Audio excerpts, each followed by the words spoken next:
তাহলে ইটা ভাটার থেকে বের করলে পানিতে ফেলে দিলে আর নষ্ট হয় না। আপনার ছেলেকে ডাক্তার মাস্টার ইঞ্জিনিয়ার বানানো যাবে, কিন্তু আগেই ডাক্তার মাস্টার ইঞ্জিনিয়ার বানানো যাবে না। আগে কোরআনের ফার্মায় ঢুকায়া ইমানদার বানাইতে হবে। আগে বিল্ডিং বানায় না ইট বানায়? বুঝে বলেন, বিল্ডিং না ইট? আগে রাস্তা বানায় না ইট বানায়?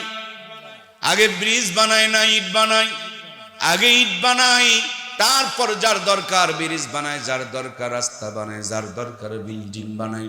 বন্ধুরে, কোরআনের ফার্মায় ঢুকায় আগে ইমানদার বানায় লাও, তারপরে এখান থেকে ইমানদার বানানোর পর প্রয়োজন হলে ডাক্তার বানাও, মাস্টার বানাও, ইঞ্জিনিয়ার বানাও।